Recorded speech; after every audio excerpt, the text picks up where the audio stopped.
They're the officers who investigate the most serious crime, the men and women of the New Zealand Police Criminal Investigation Branch. It's tough. You're dealing with some of society's worst bloody human beings. Hand-picked and highly trained, the detectives target killers, rapists, robbers and crooks and deliver them to justice. There's not too many occupations where the only product at the end of the day that you've got to sell is a term of life imprisonment. Dedicated, skilled investigators tell their stories. New Zealand detectives in pursuit of the truth. The purpose of the investigation is to establish the truth.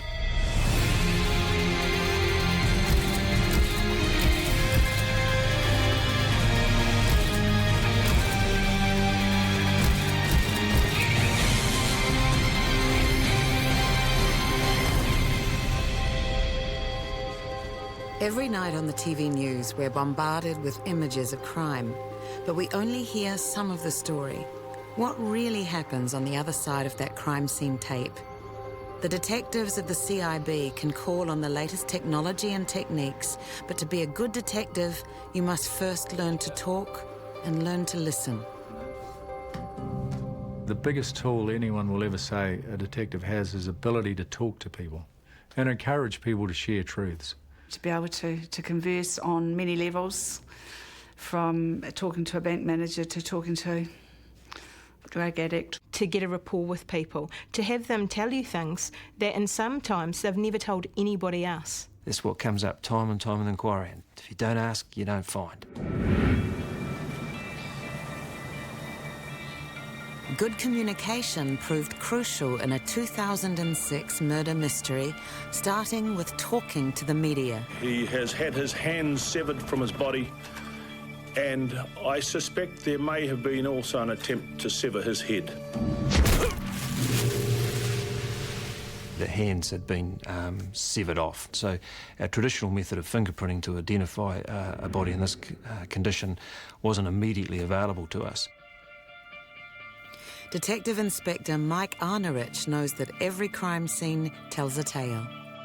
I remember going around there and having a look at the scene, and there's just a beach with a drag mark coming out of the beach, and we had our special search group out there doing the search, and there's about 10 of these guys on the ground, freezing cold, southerly coming in, all suited up in protective cross-contamination clothing, and they're going through stone by stone every piece of pebble along these drag marks. And I actually thought to myself, what the heck are they ever going to get out of there? And in those drag marks alone, I think they found a couple of hundred seal hairs and some bird eyelashes, but they also found about 10 spots of blood, which was just crucial, which proved where the body had been put into the water. And they also found a cigarette butt. An appeal for witnesses brought reports of a dark Subaru stuck on the beach the week before. We're very interested in the movements of that Subaru, and certainly will be investigating whether or not it's connected to the body being recovered at Ferro Bay. But who was the dead man? Our fingerprint techs, amazing experts. They looked at the stumps of these hands and were able to find a very minute piece of skin off one of the arms that they were then able to take back and compare against fingerprints which we had on record. The tiny piece of palm print revealed the man's identity as Tony Stanlake. He had cannabis convictions, so detectives started investigating who he'd been talking to by checking his phone records. One name kept coming up, Daniel Moore. Daniel Moore was living at a house in Strathaven, $600 a week rent, and he was unemployed, so the money was coming from somewhere. Moore was put under surveillance. He went to the tip and dropped some stuff off there. Once he left, we slipped the detective in behind to have a look at what it was, and then we found some cannabis hydroponics growing setup. So we started to get a sense of what this was all about, and ended up at a house in Wainuiamata. And when he was there, one of our surveillance officers was able to see that the door of a garage was open at the address and could see a Subaru. And of course the Subaru was what we had been looking for a number of days, because it had been seen at the beach where the body had been dumped. detectives had what's called good cause to suspect and arrested the 21-year-old. Making an arrest is the easiest part of an investigation. To get a conviction, you've got to get a lot of evidence. So the public, and dare I say it, even some police think you've made an arrest, that's the end of the investigation. That's just the start of the investigation, and there's months and months of work to go on after that to raise that level of evidence from good cause to suspect to beyond reasonable doubt. The painstaking search for evidence turned up telltale clues. We found some receipts for a set of secateurs. So you go out to Bunnings warehouse where they were purchased, and one set of secateurs being purchased from Bunnings, you think, who on earth is going to remember ever selling those? But a good detective knows that just one comment from one person can give them the edge. That's what comes up time and time in inquiry. If you don't ask, you don't find. The detective goes out there, finds a person who remembers a person coming in on that day to buy the secateurs, and he said, I wouldn't actually recommend those. They're not the best quality ones. Perhaps you should go for another set. And Daniel Moore said, no, I only need these for one job. Searching Moore's house had also turned up receipts for a mallet and an axe. And across town at the Wainuiamata house, they found that axe and the mallet with Tony Stanlake's blood on it. So all those pieces of puzzle start to fit together, and that's what it is. It's a giant jigsaw puzzle that gets thrown up in the air, and you've got to put it all together again. After 6 months of painstaking investigating, the 80-strong inquiry team finally had all the pieces of the puzzle. Daniel Moore had decided that he no longer needed Tony Stanlake, so that he was going to kill him. And so he started to plan how this was going to happen. He arranged for his flatmates to be out of the house that night, even gave one of them his car to make sure he was gone. When Tony Stanlake came round, Tony would never have known what was going to happen. They would have gone into the garage where the grow was going on. Stanlake would have gone first, very interested in what was going on, hadn't seen the grow for a while. Moore behind him, picks up the mallet, smashes him over the head, kills him. After a number of days, he needed to dispose of the body. So he'd got tarpaulins, wrapped it up, dragged it out, put it in his car, went out to Red Rocks and disposed of the body at Red Rocks, threw it into the tide, and then got his car stuck in the shingle out there. And so while he's waiting for someone to come along and help him, he has a cigarette, and of course disposes of the cigarette there, which is what our specialist search group found a week or so later, and that cigarette butt had Daniel Moore's DNA on it. The small-time drug dealer turned murderer was found guilty and sentenced to life imprisonment. I don't normally comment on jury verdicts, but I will say in this case that I agree fully with it. Why did Daniel Moore do it? Tony Stanlake taught him how to cultivate cannabis really well. He no longer needed Tony Stanlake. Why should he share the profits? Greed.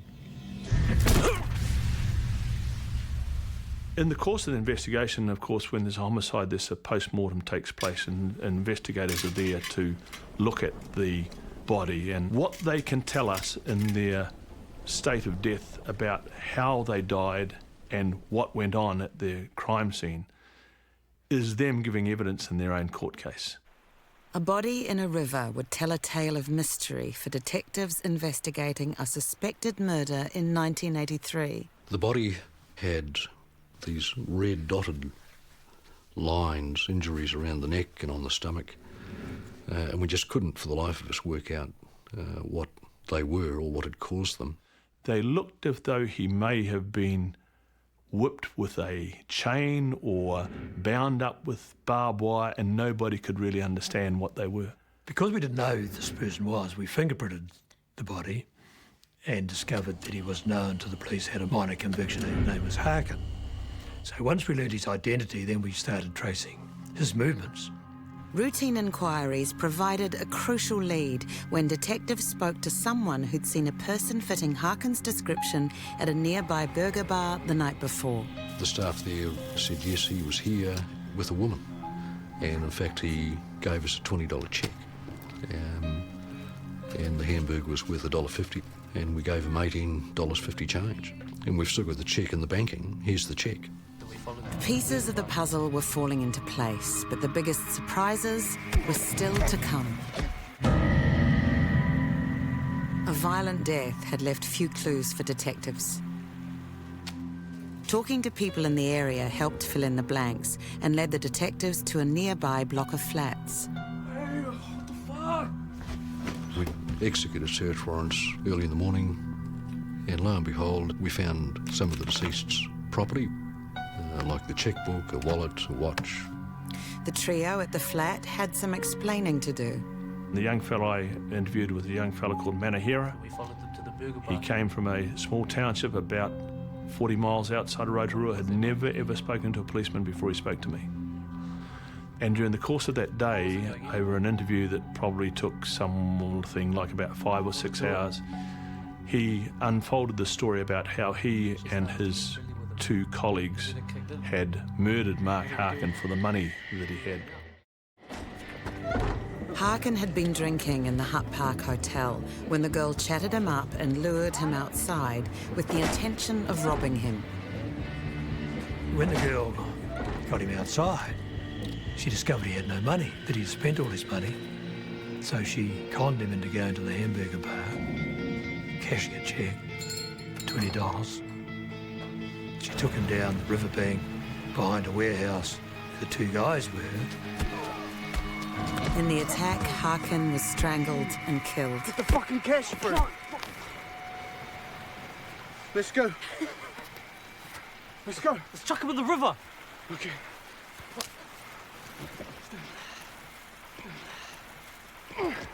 These first-time murderers thought the body would be carried out to sea.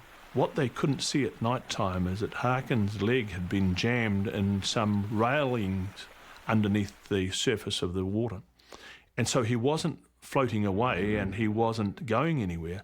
And so they jumped on him from the bank to try and get him to sink and go to be washed out into Wellington Harbour. And he wouldn't go, and his body stayed floating in the water. So they thought that they needed to cut him open. And they didn't really have any knives, but they were rural New Zealand boys, and they had spurs on their boots. And so the spurs were taken off the back of the boots, and they ran them up and down Mark's body to try and puncture him, to let the air out that they thought was the reason why he was floating. Manahira and his 2 friends went to prison for life for the murder. All for a $1.50 hamburger and $18. People often ask me if I was disturbed by what I'd seen in crime, dead folk, children, post-mortem examinations.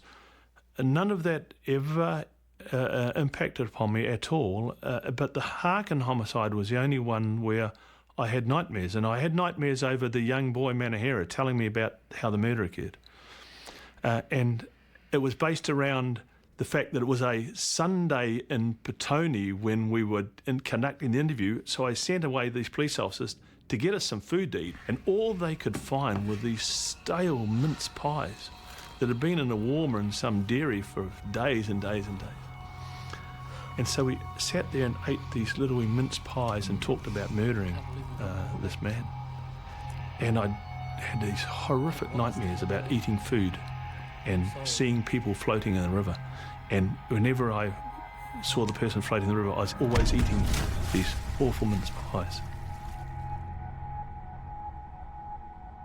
Interviewing is a key skill for detectives, one that takes time to master. You need to be a good all-rounder, a man or a woman for all seasons. You need to be sympathetic, you need to be a good listener. You need to have a quiet approach, you need to have a tough approach. All suspects, all offenders, they're all different. And you've just got to find the right buttons to push to get them motivated to roll over and tell the truth. I was always concerned about a detective who returned about 30 minutes into an interview and said that the suspect wasn't going to make any admissions. I'm a firm believer that it takes 2 or 3 hours to actually get to know the suspect and to look at what makes them tick. I can still remember the first interview I did in the CIB, and it was a young fellow who'd stolen a Falcon motor car, and it had been recovered, and he'd been hiding away in Rotorua in the bush for some time. Anyway, he was there in the cells, and I was plucked and told to go and interview him about other offences.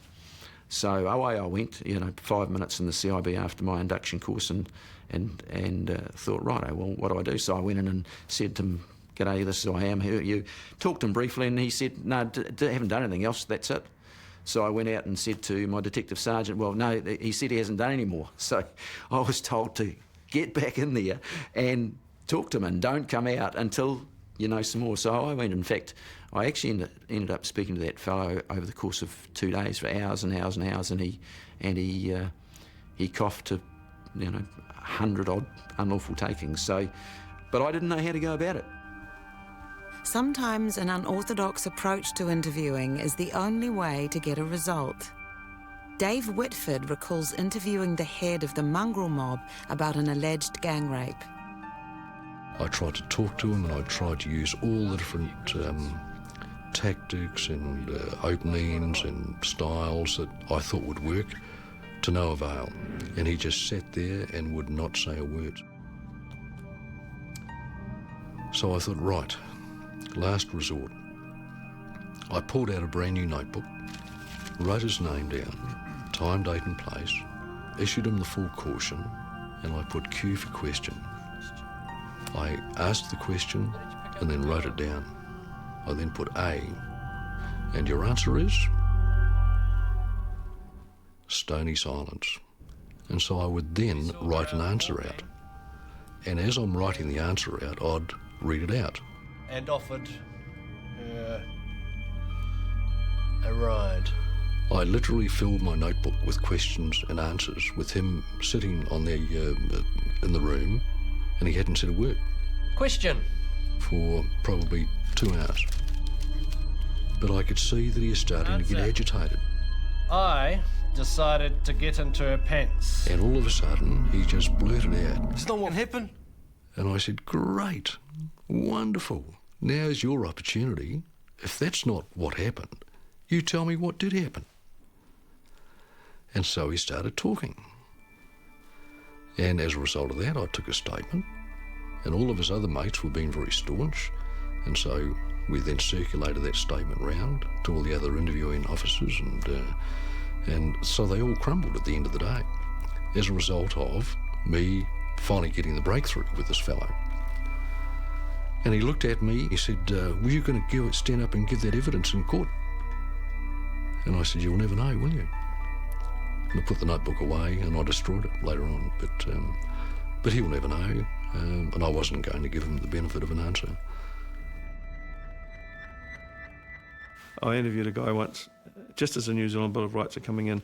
He'd robbed a taxi driver at night point, and so I was very conscious about bending over backwards to keep people happy and so forth. So I said to him, I said, "You're quite happy where you are?" And he says, "Oh, I'm happy." So he's in the interview room. He says, "Anything I can get you?" And I said, "A lawyer, for example?" And he says to me, "Oh, do you know one?" I said, "I can know one, I'll get you one straight away." You see, okay. So he's just sitting there. And I said, "Coffee? Hamburger?" He said, "Oh, yeah." So I got his hamburger, coffee. And he says to me, he said, "You know that film, The Conan the Barbarian, with Arnold Schwarzenegger?" I said, "Yeah." He said, "It's on at 7 o'clock. He said, "I couldn't see it, could I?" I said, "You want a TV? I'll get you a TV." And we had a 26-inch TV, so I wheel it in. So he's now watching TV. And now I got him a hamburger, and his hamburger's watching TV. And this you might not want to put in a thing. But anyway, he says to me, "Can you turn the light off?" I said, "Why?" He said, because he's looking across at the Carlton Hotel or whatever it was in those days, and obviously he's looking through a window and there's a girl taking her clothes off, you see. So, he's sitting there and he's watching TV, Conan Barbarian, eating food, watching a girl take her clothes off. I'm getting him a lawyer, Old detectives would just roll in the grave for this thing. But when I rang the lawyer, I told the lawyer what I'm telling you, and he says, you are kidding, aren't you? I said, "No, I'm not kidding." He said, "Can I speak to him?" I said, "Certainly." Then he puts me back on the phone. He said, "Yeah." He said, "He'll admit everything, make a statement." I said, "Thank you very much." Make a statement. He said, can I just watch the movie first?" "You watch the movie." And then sat there and took the whole statement. And then I was talking to another hardened detective walked by, and I said, "Do you think we've been doing it wrong all these years?" Detectives know the best information can sometimes come from the most unlikely source. When one homeless man stabbed and killed another on Terry Batchelor's patch, the only witnesses were notoriously unreliable. One old lad came up to me and he hadn't shaved for a few days, and he's an archetype lag. He said to me, "Can I speak to you, please, detective?" Oh, I was quite taken back with the way he could speak, quite a clipped, intelligent sort of voice. And I said, "Yes." And he said to me, "I probably saw as much as could possibly be seen leading up to the event," he said, "of where," he said, "a other person was killed." I said, "Really?" So I thought, no, either he's really having me on or he's genuine. So he said to me, "Would you like to take a statement from me?" I thought, hold on, I should be saying this to you, I said, "Oh, sure." So I got the old imperial typewriter, it weighed half a ton, put my A4 paper on it, and I had my 2 fingers at the ready because I was only, for 30 years I've been a 2-finger typist. He said to me, "All right." He said, "Well, begin." 1100 hours, I was walking along Newton Gully and I saw a man running. And I'm going, "I can't believe this. Can you just slap a bit?" So anyway, so then we get to the description of the old lag that obviously had stabbed the other old lag. And he said to me, "Look, do you want me to draw him for you?" Really? Sketch him for you. Sketch him? That'd be brilliant. So I gave him a piece of paper, gave him a pencil. So he's sitting there drawing him. I couldn't believe it. So he's drawing him, and he was obviously quite an artist. And I was still taking a statement, and he was dictating that. And then when he wasn't doing that, and when he wasn't doing that, he was actually filling out the crossword as fast as he could put the letters in. Anyway, the next day, I was with another detective, and we were going down to an area in Williamson Avenue. It was an old house, but it was a halfway house for all these legs. And we walked down the corridor, and we walked into one of the bedrooms, and there, sitting on the edge of the bed, was a person that fitted the description of that drawing 100%. It was just a spit image. I was wondering when you were going to show up. That was it. And we solved the case.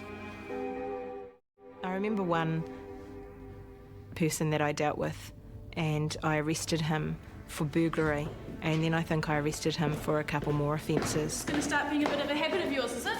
No, miss. And he was a gang prospect, and he was young, and it was pretty clear that he was on a path to destruction. And I just dealt with him pretty much the way I'd dealt with anybody, but I noticed he kept coming back and would want to have a chat about certain things. And after probably about a period of 12 months, when we were having a talk one time when I'd arrested him for an offence and was just trying to get to the bottom of, why he kept doing this, he told me that he had been the victim of sexual abuse from somebody else in the gang. And then I started investigating that, and we found another person within the gang whom was saying the same thing. They also had been a victim to this man, and we ended up taking it to court. These were people who, on the whole, probably thought that police, all we wanted to do was lock them up and chuck them away because they were in the gang. And for them to get to the point where they felt that me as a police officer was somebody that they could actually open up to and tell that to. And in relation of the male prospect, I was the first person he had ever discussed that he had been the victim of abuse, and have faith in me to do the right thing. That said a lot. And we actually lost the trial. But the woman that I'm talking about in this case, do you know that only last year I got a phone call saying there was somebody at the front of the police station for me, and she'd actually brought in her 2 children to show me, to say, I've done okay, and here are my children. It was actually pretty rewarding. But even when there's no one to talk to, a good detective doesn't stop questioning. Every crime scene will tell a tale if you know what you're listening for. You don't despair from the outset by looking at the scene and thinking it's been destroyed to the point of being valueless.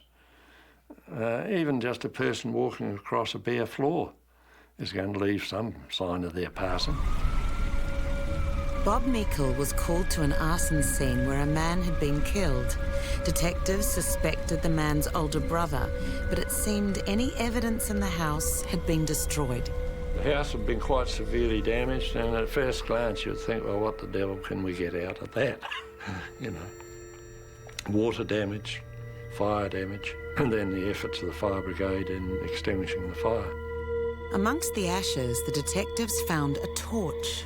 We showed it to the housekeeper, and she had never seen that torch before.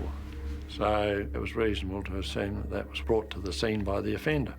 On a hunch, Meikle requested that the batteries be fingerprinted. It was likely that when those batteries were inserted in that torch, the person inserting them had no idea of using it at the scene of a murder. And so it proved. An identifiable fingerprint of the older brother was found on the batteries.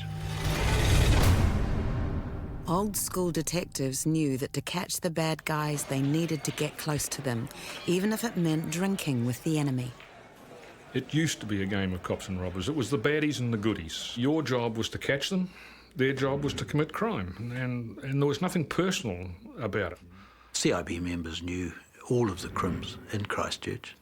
And when we had probably a different relationship with them. We had hotels allocated to us that you had to. These three hotels are the hotels that you need to know who the barmen are, who the management is, the criminals that drink there. You weren't trying to be undercover or anything like that, so they would communicate with you, they'd know who you were. They wouldn't necessarily tell you anything that you wanted to know, but there was the pretense of communication, I guess. That was really, what was expected of detectives, is that you knew your patch. Some bars were notorious, and detectives weren't surprised when things turned nasty at a Christmas party at the Sunset Strip nightclub. I said it's a simple solution. We need to know what happened. It's a murder, it's a serious crime, so you can go home when I know what happened.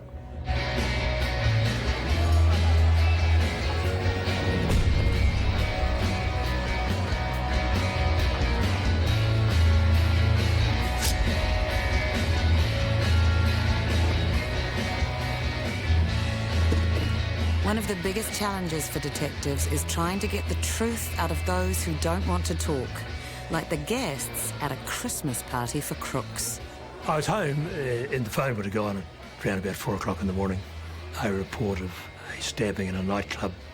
So I gave certain instructions. No one was to leave. Everybody was detained in the club until I arrived. So we were confronted with 70 to 80 drunken folk who simply didn't like the police. They were the elite of Wellington's crime scene, and a dead body. The dead man wasn't saying anything, and neither was anyone else. Hurry it up, come on. It wasn't known at that stage who had done it and what had happened. Come on. So I ordered up some buses and took everybody to the Central Police Station, much to their consternation. Detectives examining the scene thought they had a breakthrough when they found a blood-stained knife. But their hopes were soon dashed. There were 38 knives we seized in that crime scene. I don't know how many of them had human blood on them, but I'd venture to suggest that probably 37 of them did. A lot of cannabis bullets and cannabis cigarettes, because these patrons had been there on their own and knew the police were coming to take them back to the police station, and quite rightly shed themselves of anything that was incriminating. With so many suspects and weapons, detectives turned to science to reveal invisible bloodstains, which might shed light on the case. The chemical luminol makes blood glow in the dark, even if the blood has been wiped away. And it lit up like a fairy cake. There was blood everywhere. There was blood smears on the wall, there was blood on the carpet, there was blood everywhere, which had probably been there from numerous fights and altercations in the nightclub over the previous year or two, but it was a lot. Finally, the partygoers in custody found their tongues, and detectives had a name. John Morgan was a fellow who'd had many brushes with the law and had a heap of convictions. And he was known as being a pretty volatile fellow. We got information that he was out at the Silverstream tip, where he was disposing of material, clothing and stuff. So when the police approached him, he took off. And we endeavoured to stop him at that stage, but he wasn't really interested in stopping for us.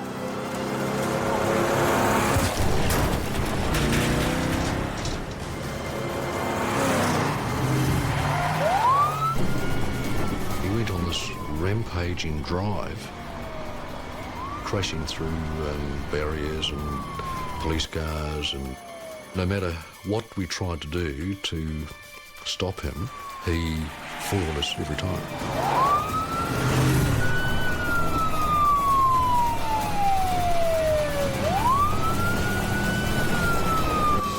He ended up driving off the road onto some farmland where he was being pursued by a police dog handler and others. He's across the stream from us. We were trying to negotiate him to come back and talk to us. And he got out of the Land Rover. He was challenged by the police dog handler, and the police dog handler, for a very good reason, feared for his life. And he threw an axe at a dog handler. And so the police dog handler shot him. While I was at the mortuary attending to the post-mortem of the victim, Morgan's body arrived as well, so we had both the offender and the victim in the same mortuary at the same time. A tragic end to a violent tale. But without the tip-off that led detectives to Morgan, the murder may have never been solved.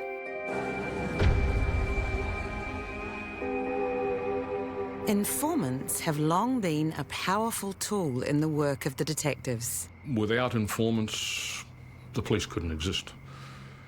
Some people can run informants very, very well, and it's an art.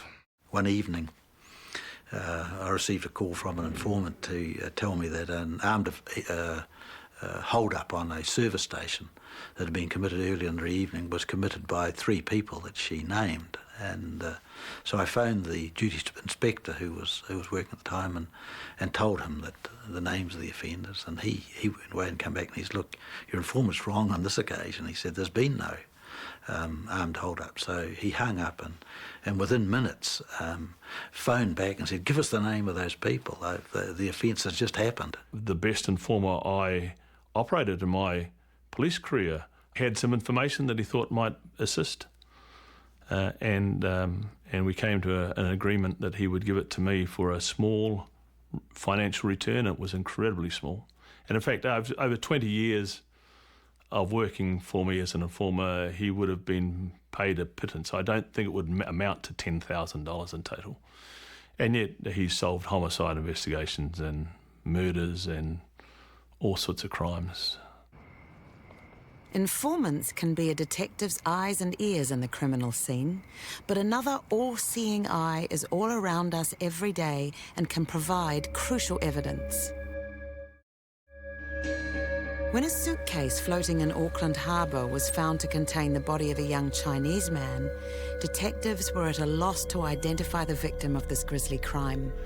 His head had been almost completely cut off, and it was obvious that the compass saws that were in the suitcase had been used to do that. In the suitcase was bloodied towels, a knife, a pair of saws, and some clothing. And amongst the clothing, the strongest lead as to whom the dead man might be. In the pocket of a pair of cargo pants in the suitcase was a passport of a young Chinese man. And the mortuary technician and the pathologist said, "Oh, there's no mystery about who this man is. There he is." And I had a look at the passport and I said, "No, that's not him." The mystery deepened. If the man in the passport was not the man in the suitcase, then how was he connected? Detectives looked to the suitcase contents for further leads, like the saws bought from the downtown warehouse. On the Thursday afternoon, a chap had been in there to buy 2 compass saws. And furthermore, we had his credit card number. And furthermore, the store had security recordings of him coming up and down the escalator. Detectives were ready to bring the man in, but they were too late.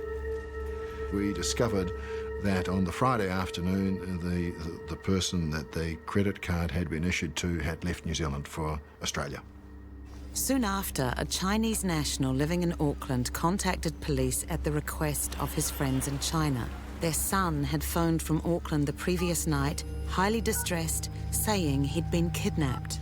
So Mr. Zia was able to describe a particularly distinctive body mark that we were able to use to confirm his identification. He was surname Wan, first name Biao, 19 years old.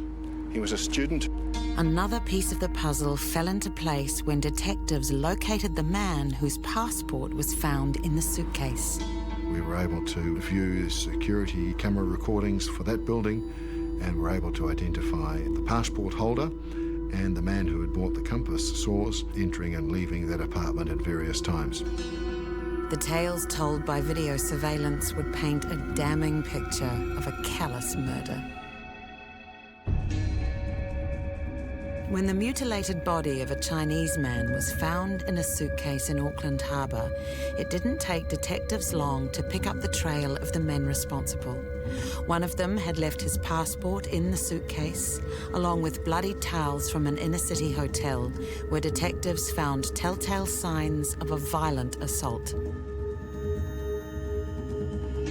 A luminol examination showed that there had been a clean-up of a fairly large blood spill in the bathroom of that hotel room. Examination of the security camera recordings showed our deceased in company with a couple of people that were starting to look familiar to us from the warehouse security recording and the Hobson Street apartment security recordings. Detectives pieced together all the footage from the night. It makes chilling viewing. Two of the offenders go to their flat to collect an empty suitcase. They pop out for a snack at McDonald's. And later they drag the now very heavy suitcase out of the apartment. Catch a taxi to the wharves, drag the body and the bag along the wharf and disappear out of shot.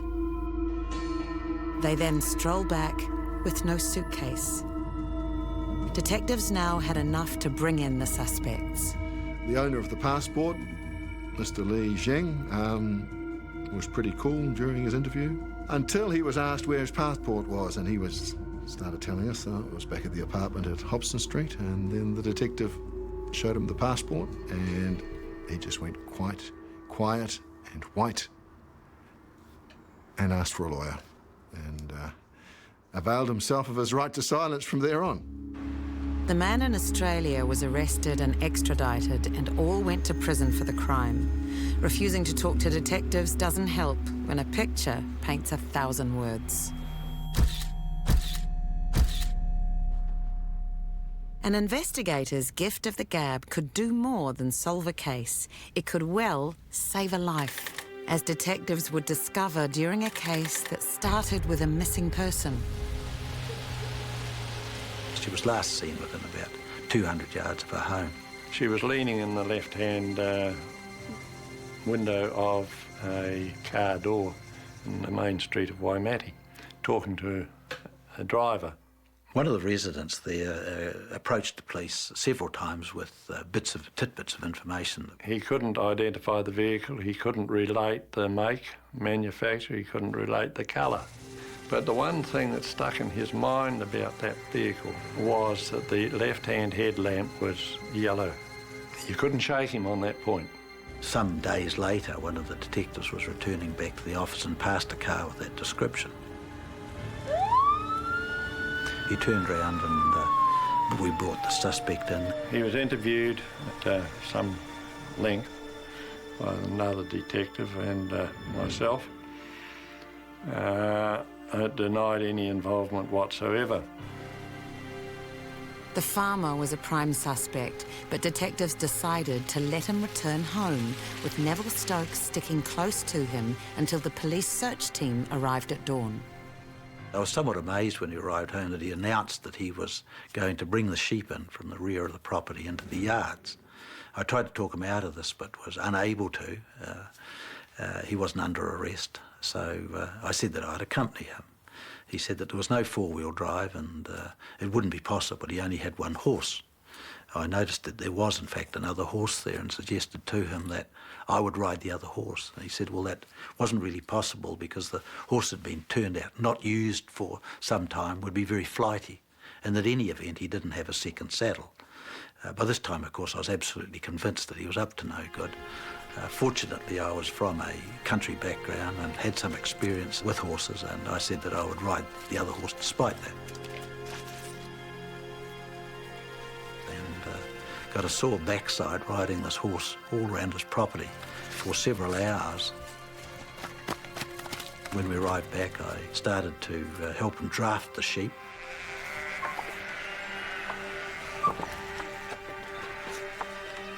He saw the church team up on the hill about to lift the lid of the offal pit. I need a cover. Offal pits were used to dispose of sheep carcasses, the perfect place to dump a body.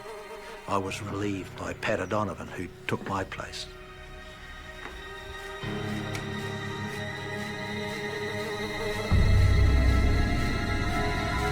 Get in here and shut the door. Before anyone knew what had happened, the offender had grabbed a rifle and taken Detective Pat O'Donovan hostage. I was able to see Pat and the offender moving around the house, and he talked of shooting Pat and then himself. Armed with nothing but his sharp wits, O'Donovan continued to talk calmly with the panicking gunman.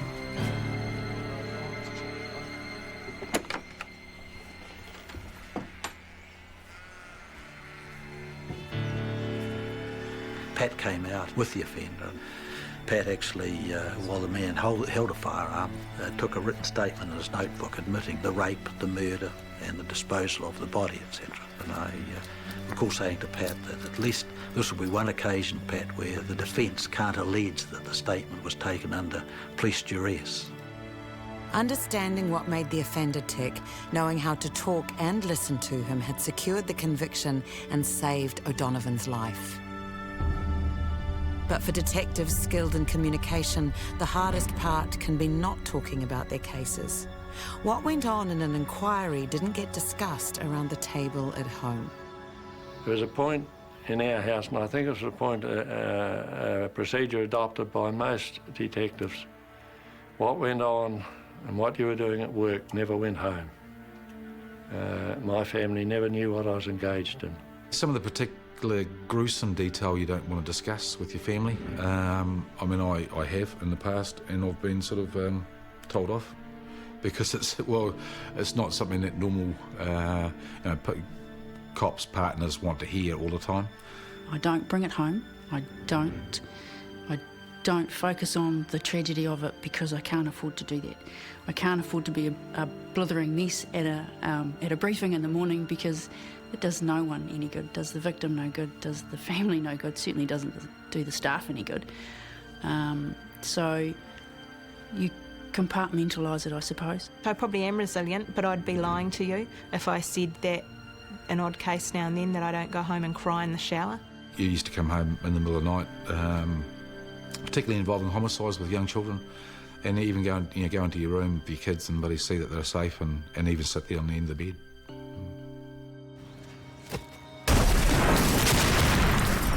Next week, detectives learn an explosive lesson in attention to detail. The walls were all punched in, the windows were all gone, parts of the house were found on the neighbours' properties. DNA testing adds a new weapon to the detective's arsenal. She would have fought for a knife, and that was the case because she scratched him.